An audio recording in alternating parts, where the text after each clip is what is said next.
हीरे का गहना। अभी अभी ससुराल आई रूपा उपहार में मिली वस्तुओं को इस तरह हाथ से झपट कर ले रही थी मानो वह थोड़ी सी भी देर कर देगी तो उसका उपहार शायद कोई और ले लेगा। ससुराल से मिले गहनों को भी उसने समेटकर अपनी अलमारी में रखकर ताला लगा दिया और चाबी भी छुपा कर रख दी। पैसे की हवस में रूपा शायद यह भूल गई कि यह परिवार भी तो अब उसी का है।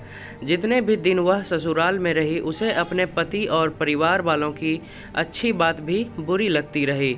वह किसी न किसी तरह उनसे पीछा छुड़ाने का रास्ता देख रही थी। कोई कारण ना मिलने पर उसने एक दिन अपने पति से हीरे का हार लाकर देने की जिद पकड़ ली।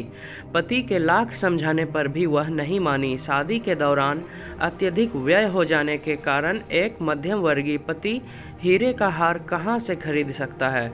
पति के मना करने पर रूपा को अवसर मिल ही गया नाराज होकर घर छोड़ जाने का। अपना सारा सामान, रुपये, पैसे, गहने, कपड़े सभी एक संदूक में भरकर रूपा ने अपने मायके की ओर प्रस्थान किया। पति के रोकने का भी उस पर कोई असर नहीं हुआ और अपनी जिद और दौलत के मोह तथा माँ की सिखाई सीख ने उसे कुछ भी और सोचने का ही नहीं दिया। शाम तक वह अपने घर पहुंच गई। उसे देखते ही माँ अत्यंत हर्षित हो गई, उसे गले से लगा लिया। माँ ने सबसे पहले रूपा से प्रश्न किया, अपना सारा सामान लाई हो ना? वहाँ गहने और रुपया छोड़ा तो नहीं ना? आजकल ज़माना बहुत ही खराब है, बहू के जाते ही सास सारा माल दबा लेती है। अरे माँ चिंता मत करो, सब लाई हूँ। अपना और सासू माँ का भी थोड़ा बहुत पहनने का मांगा था, फिर लौटाई नहीं, सब ले आई माँ। बस बेटा, अब जब तक वह हीरे का हार ना लाए वापस नहीं जाना है, समझी ना? हाँ माँ, जैसा तुम बोलोगी वैसा ही होगा।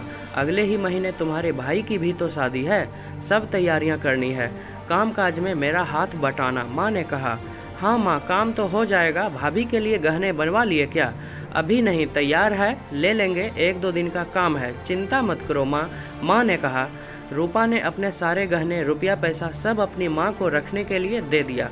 शादी का समय नज़दीक आ गया पर माँ गहने लेने नहीं गई।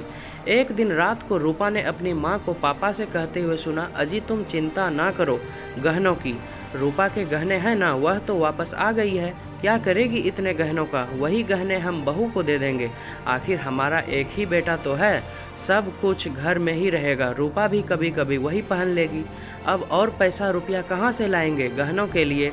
इतना आ गया है, अपना काम चल जाएगा।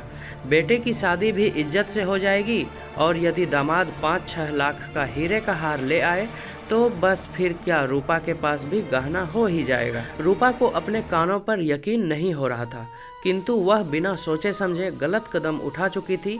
अब हीरे के हार की लालसा सदा के लिए उसके दिल से जा चुकी थी। तो दोस्तों, आज की कहानी से हमें यह सीख मिलती है कि ससुराल में माँ का दखल अंदाजी करना बिल्कुल गलत होता है।